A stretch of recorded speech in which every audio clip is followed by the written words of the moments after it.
Здравствуйте, вы смотрите «Вести. Чеченская Республика», в студии Лиза Яхяева и главные темы выпуска. По поручению Рамзана Кадырова правительственная делегация из Чеченской Республики посетила Мариуполь.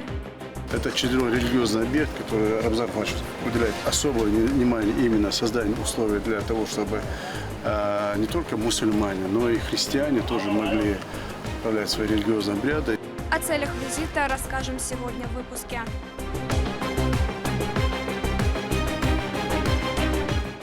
Юный воин. Это тоже неотъемлемый опыт именно для таких курсантов, как мы.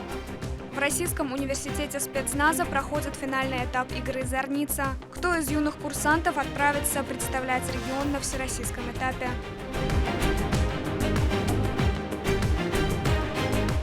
Дом, где все кувырком. Этот спектакль, он не от чеченского театра, не от русского театра, но он от Союза театральных деятелей Чеченской Республики. На сцене Чеченского государственного драматического театра имени Хампаши Нурадилова поставили пьесу испанского драматурга Альваро Портеса.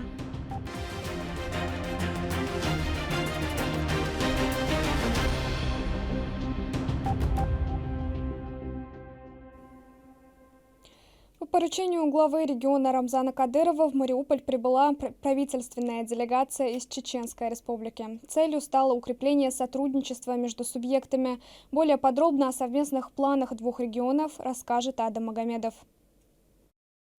Чеченская делегация в рамках рабочей поездки по поручению Рамзана Кадырова во главе с председателем правительства республики Муслимом Хучиевым, в составе которой мэр города Грозный Хасмагомед Кадыров, заместитель председателя правительства региона, министр финансов Султан Тагаев, помощник главы субъекта, министр по национальной политике, внешним связям, печати и информации Ахмед Дудаев, министр экономического, территориального развития и торговли Рустам Шаптукаев и министр по туризму Муслим Байтазиев встретилась с правительством Донецкой Народной Республики. Регионы ведут активное сотрудничество. Чеченские военнослужащие успешно проявляют себя в зоне проведения СВО. Помимо этого, регион активно отправляет на Донбасс гуманитарную помощь, приобретенную региональным общественным фондом имени Героя России Ахмата Хаджи Кадырова. Чеченская Республика для нас абсолютно братская республика. И здесь этому есть целый ряд причин. Чеченские воины мужественно проявляют себя в зоне ведения специальной военной операции.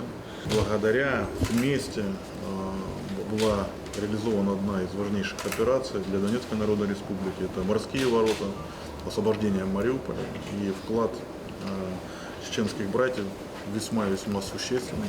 Муслим Хучиев отметил важность сотрудничества между двумя регионами, ведь оно укрепляет единство всей страны и развитие межрегиональных отношений. Рамзан Ахматович настроен наладить в дальнейшем в том числе взаимовыгодные экономические отношения между нашими двумя регионами. У нас есть над чем работать, у нас есть, безусловно, реперные точки, благодаря которым мы можем дать мощный толчок, импульс развития, социально-экономического развития отношений, взаимовыгодных отношений между нашими регионами. В ходе встречи состоялось подписание соглашения между регионами о торгово-экономическом, научно-техническом, социальном и культурном сотрудничестве.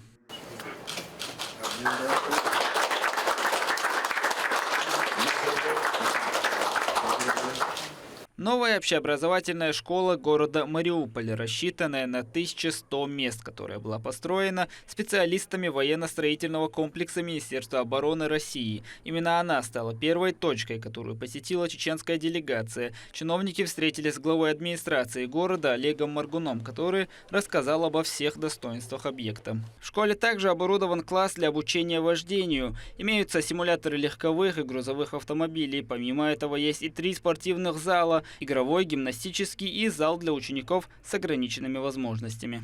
2 тренажера легковая машина, 1 тренажер КАМАЗ.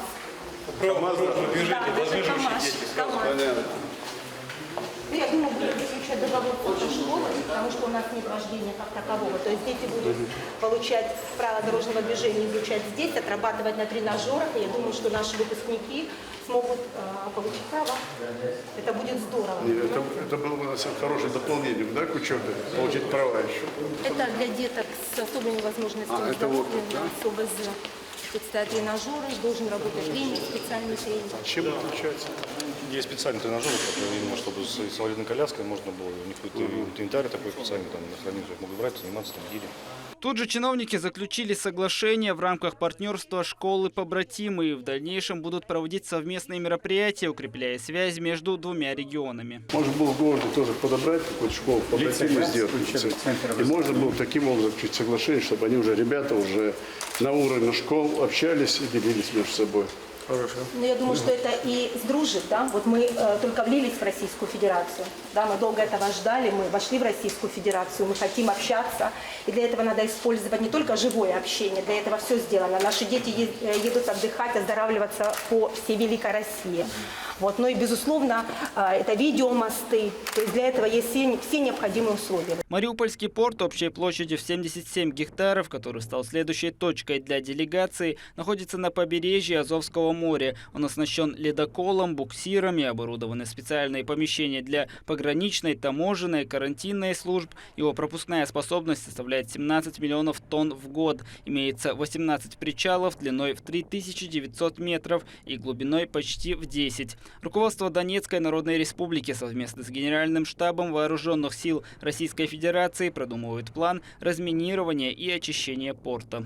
Генеральным штабом по разминированию акватории мероприятия организуем по очистке акватории от затонувших судов и плавсредств затонувших, которые получены в ходе боевых действий. Это главная задача – безопасное движение по акватории. Чиновники посмотрели и Азовский судоремонтный завод, обладающий грузоподъемностью 15 тысяч тонн и может обслуживать суда длиной 200 метров, шириной до 25. А подходный канал обеспечивает возможность приемки в ремонт судов с осадкой до 8 метров. При Советском Союзе выполнял функции ремонта судов, очистки танков от горюче-смазочных материалов, я имею в виду судов. Но сегодня получилось серьезные разрушения. Главная задача, то есть тот инвестор, который зайдет на управление портом, он забирает порт вместе с заводом и восстанавливает функции судоремонтного завода.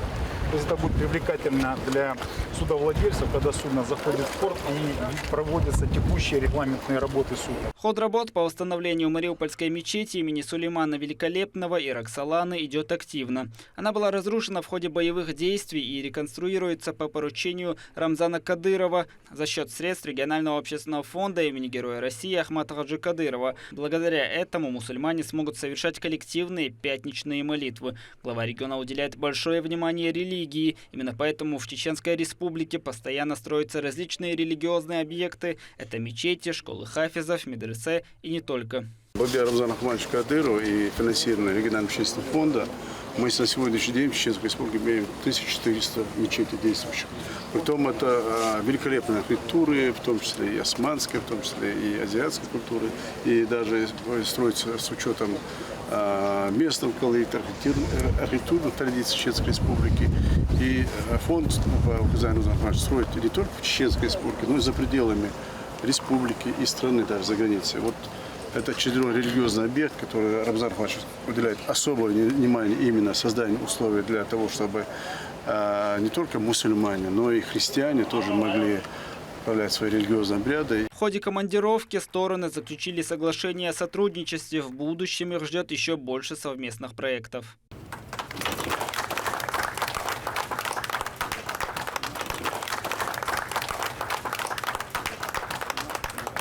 Также хочу сообщить, что региональным общественным фондом имени Ахмата Хаджи Кадырова оказана гуманитарная помощь горожанам в виде продуктов питания. Вы никогда не оставляли нас в беде, огромное вам спасибо. Поэтому в тяжелейшее время вы всегда были рядом. Мэр города Грозный Хасмагомед Кадыров дал интервью представителям местных СМИ, ответил на интересующие их вопросы.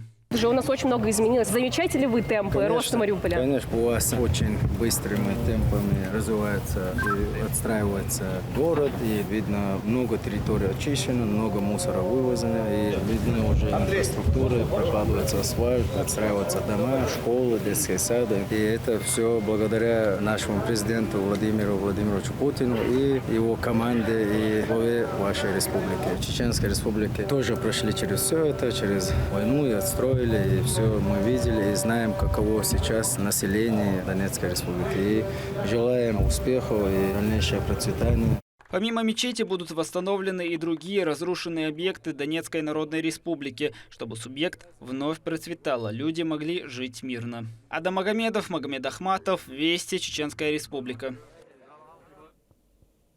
Управление Росгвардии по Чеченской Республике присоединилось к акции «Росгвардия. Вперед к победам». Она прошла в селе Джалка в спорткомплексе имени Героя России Рамзана Кадырова.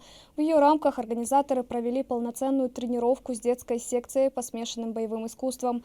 Ребятам продемонстрировали спортивные тонкости и элементы борьбы, которые в будущем помогут на соревнованиях.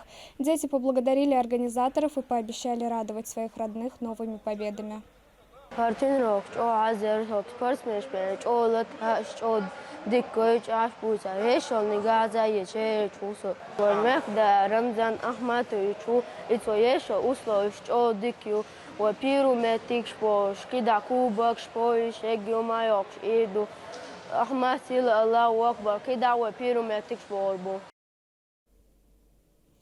Партия «Единая Россия» проводит ежегодную акцию «Собери ребенка в школу». Дети с 1 по 11 классы получают рюкзаки со всеми необходимыми принадлежностями, и в отдельных случаях приобретается даже форма. Подробнее об акции расскажет Мадина Кураева. В стандартный набор входит сам рюкзак, канцелярские принадлежности, тетради, пенал и товары для творчества. Все самое необходимое в процессе обучения школьникам с 1 по 11 класс. Нам обращались, письма были на электронную почту нашу официальную и звонили на наш стационарный номер. Мы записывали, перезванивали, выясняли их социальное положение, вот так включали в списки. Ежегодная всероссийская акция направлена на поддержание многодетных, малообеспеченных, попавших в трудную жизненную ситуацию семей. Поддержку получают дети участников СВО. Проводится она при поддержке регионального общественного фонда имени Героя России Ахмата Хаджи Кадырова. Хочу сказать, что действительно эта акция очень востребована, и наш проект, партийный проект «Новая школа» является одним из самых таких активных проектов. Благодаря этой акции мы сможем помочь поддержать наших детей, так малообеспеченных семей, отцы которых участвуют в специальной военной операции на Украине. Благодаря вот этой акции уже на сегодняшний день более 55 тысяч детей получили эти рюкзаки. Такую помощь получат более 1000 детей. Также по отдельным запросам партия помогает приобрести и школьную форму. Акция будет длиться на протяжении недели. Школьные рюкзаки передадут детям во всех районах Чеченской Республики. Свой рюкзак забрал и Абдулла Давлетмирзаев. В этом году он переходит в 7 класс. Мальчика воспитывают бабушка и дедушка. Такая помощь для них является большой поддержкой. В свои 13 лет Абдулла спортсмен, участвует в различных всероссийских соревнованиях и чемпионатах мирового уровня.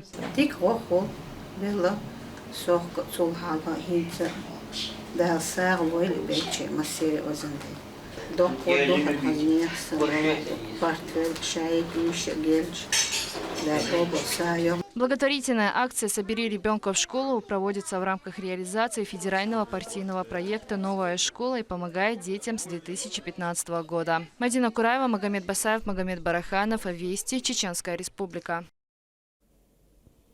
Региональный общественный фонд имени Героя России Ахмата Хаджи Кадырова провел очередную благотворительную акцию для малоимущих семей. В ее рамках более 1000 семей со всех районов города получили продовольственную помощь.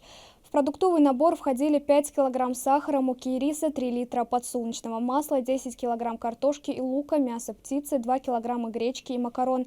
Пакеты по адресам доставили сотрудники префектур. Жители отметили, что это ощутимая помощь для каждого из них, поскольку такого запаса хватит надолго.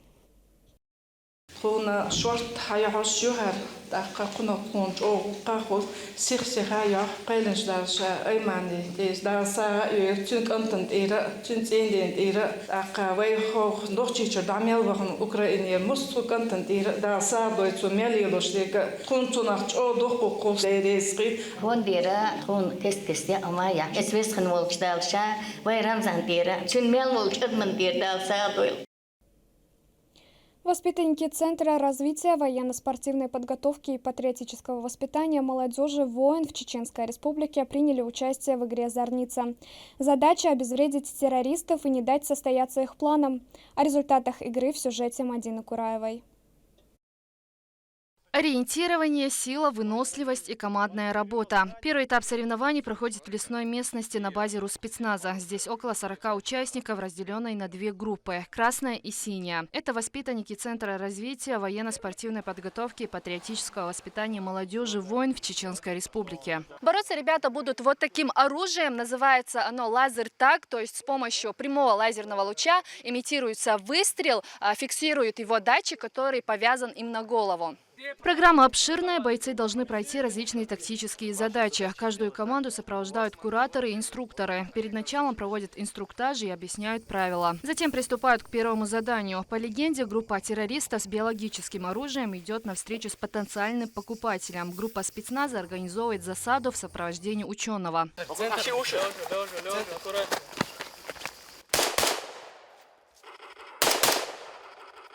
По итогу группа спецназа уничтожает группу террористов, ученые идентифицируют это оружие, и они отправляются на точку эвакуации. Засада организовывается по тем правилам и принципам, которые были доведены в ходе обучения детям. Главные принципы – это скрытность и возможность обеспечения молниеносной атаки и кинжального огня.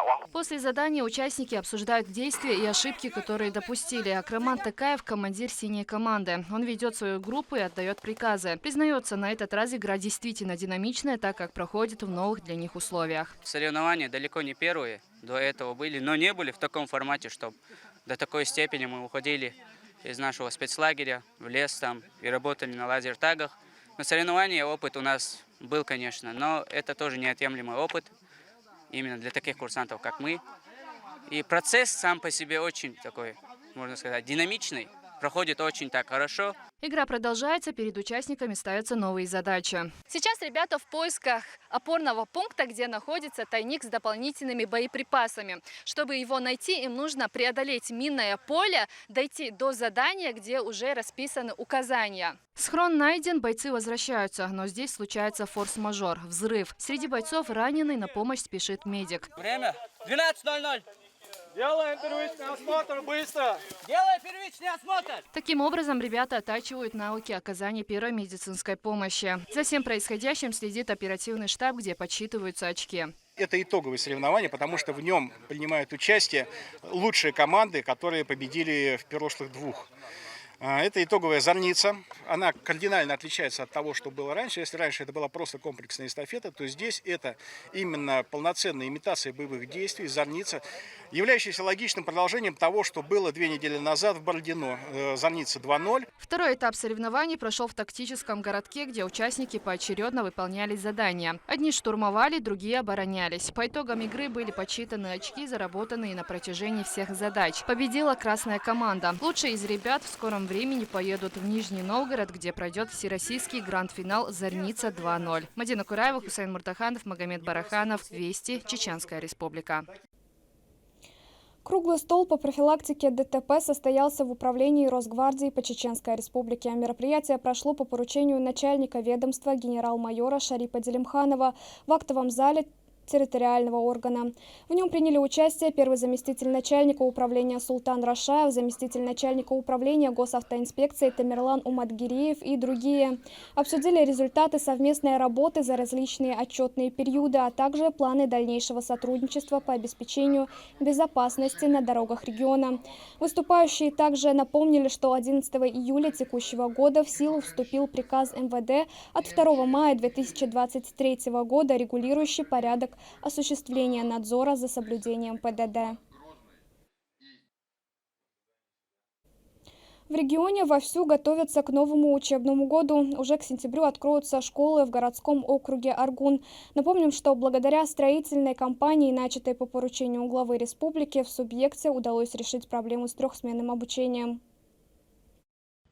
По поручению главы Чеченской Республики Рамзана Кадырова, Министерство образования и науки региона осуществляет постоянный контроль за возведением новых учебных заведений, качеством реализации работ и уровнем готовности к началу учебного года. В ходе инспекции в городском округе Аргун министр образования и науки субъекта Хошбау Дедаев совместно с мэром Ильесом Масаем осмотрели строящиеся школы муниципалитета. Одна из них находится в селении Бердыкель. В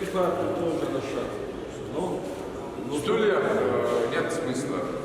Они либо детские, либо постарше. Семикорпусная школа рассчитана на 720 мест. Ее строительство было начато в марте 2022 года. Здание трехэтажное, основная часть будущих учебных кабинетов сосредоточена на 3-м и 2-м этаже. На 1-м же размещены просторный спортзал и столовая. На объекте идут работы по монтажу внутренних инженерных систем, отделке помещений и монтажу дверей. Школы возводятся в рамках реализации мероприятий национального проекта образования. Техники 7-8 техников болбеш, рабочих 80-90 день. Сдача, кичу, покраска, перилы, недоделки основные. Еще одно новое учебное заведение на 1000 мест строится в самом городе Аргун. 2 корпуса, больше 40 кабинетов, 2 маленьких и 2 больших спортзала ожидают учеников этой школы. В процессе задействовано больше 100 человек и 7 единиц техники. Строительство началось в июне 2022 года. На сегодняшний день выполнено уже 90% всей работы. Дело осталось за малым. И уже к сентябрю новая школа откроет свои двери для учащихся. Мадина Цолчиева, Мусар Хаджиев, Магомед Ахматов, Вести, Чеченская Республика.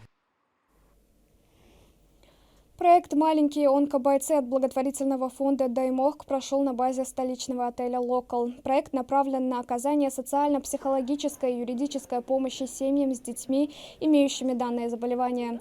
Для ребят провели арт-терапию, они попробовали себя в роли настоящих художников. С помощью данного метода можно добиться положительной динамики улучшения психологического состояния. Для родителей организовали специальный психологический тренинг. онкология, что больше, но ярсено мероприятие, ербан художественное, دائما больница леча, دائما لوارك ما ملغ بيتان قوشهم تقول سيسم قدوش تو شو محاوسة حواسية يتان سوفش يتان سير سم قدوش تو هم ديابيش بوا أخوينا بركلان ديشنش آلور دوينا وقري حلقة وميخ دينا يرسن يلا мероприятие شيء وين أتوا بالترنا. На сцене Чеченского драматического театра имени Хампаши Нурадилова поставили пьесу испанского драматурга Альваро Портеса. О сюжете и впечатлениях зрителей в сюжете нашего корреспондента слова Натальи Депутатовой. Все события пьесы разворачиваются в предместьях Мадрида. Эксцентричная испанская комедия по мотивам одноименной пьесы Альваро Портеса погружает зрителя в водоворот страстей, где главные герои из-за путаницы, вызванной неразберихой, вынуждены разбираться в интригах. Сам по себе спектакль называется «Дом, где все кувырком». Это уже говорит о чем-то, правильно? Поэтому тут в одном доме с одними и теми же людьми проходит всякая непонятка, возвеличивая на большую такую дозу разбирательства. И каждый раз, когда что-то разбирает, получается, хотели как лучше, получается как всегда. Вот по таким признакам до конца спектакля, мне кажется, зритель увлеченно будет смотреть. Главные герои – супружеская чета Сатильо. Сеньор Хорхе в ярости. Кто-то присылает десятки букетов в их дом. Это заставляет его усомниться в верности супруги Леонсии, которая, похоже, и рада пылающей ярости мужа. Но по ходу действия выясняется, что виновницей кавардака стала начинающая писательница Мария, живущая в соседнем доме. Эксцентричная дамочка, разыгрывая из себя детектива, решила, что своим вмешательством поможет супругам. Тем самым подливает масло в огонь и так пылающей ревности хозяина. Он ходит к моей жене, может, к служанке? Не знаю, он посидит и уходит. Мне посчастливилось эту роль играть 10 лет тому назад, может быть, чуть больше. Тогда был еще театр Серло. Это очень интересная роль, очень зажигательная. Вообще, сам по себе спектакль очень смотрится на одном дыхании. Вот. Мы там все выкладываемся на 120%, если, может быть, даже еще больше. Мы делаем все, чтобы людям это понравилось, чтобы люди ушли с большим хорошим настроением и с большими хорошими эмоциями и полюбили театр. Интрига в том, что цветы и подарки приносит в дом молодой человек Хасинто, хозяин цветочного магазина, вовсе не для жены сеньора Хорхе, а для служанки Пуры. И встречи также назначаются ей. Он даже признается, что влюблен в нее, не называя при этом имени, тем самым доводя несчастного ревнивого мужа до приступа. Леонсия, я так любил тебя!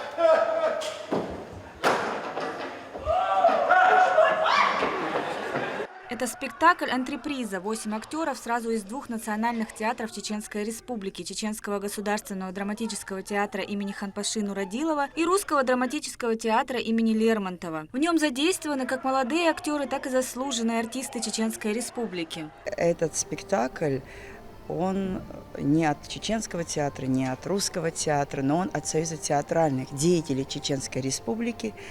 И здесь принимают участие актеры и того, и другого театра. Давно очень был такой спектакль в постановке Дмитрия Горника, московского режиссера, светлая память, ныне покойного, который в театре, молодежном театре Серло, которым когда-то я руководила, он поставил спектакль «Ночной переполох».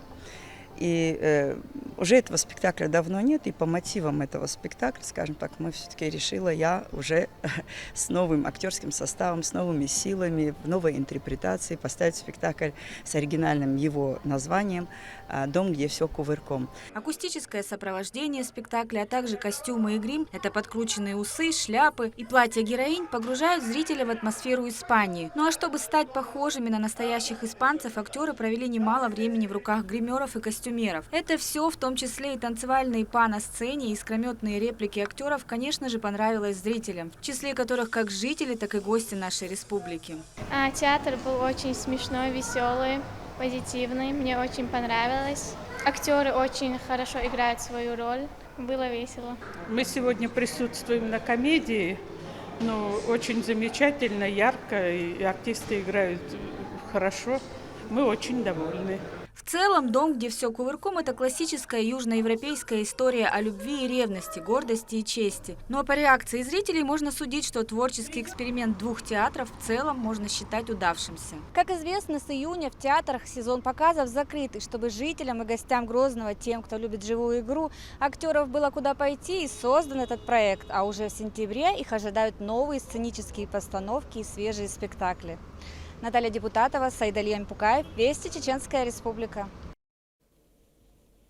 Спортивная школа по адаптивным дисциплинам «Ламан-Аз» организовала соревнования по армрестлингу для глухонемых. Среди участников как начинающие, так и опытные спортсмены, победители крупных чемпионатов. О результатах в сюжете нашего корреспондента.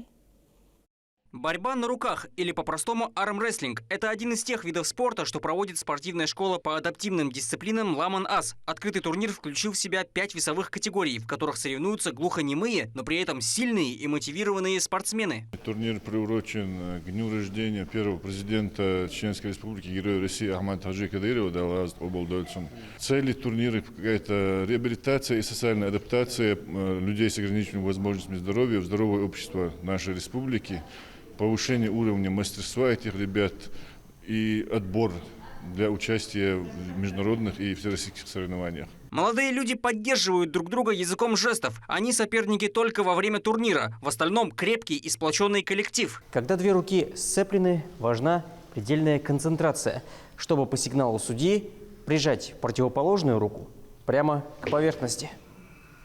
Среди участников как начинающие, так и спортсмены с опытом побед на чемпионатах России и мира. Несмотря на имеющиеся ограниченные возможности здоровья, это не мешает молодым парням показывать достойные результаты. Победителям и призерам были вручены грамоты и медали. Теперь у них есть возможность выступить на всероссийских соревнованиях. Торпал Али Тайсумов, Моусар Хаджиев и Магомед Ахматов. Вести. Чеченская Республика. К этому часу это все события. Еще больше новостей вы сможете узнать в наших социальных сетях и на платформе «Смотрим».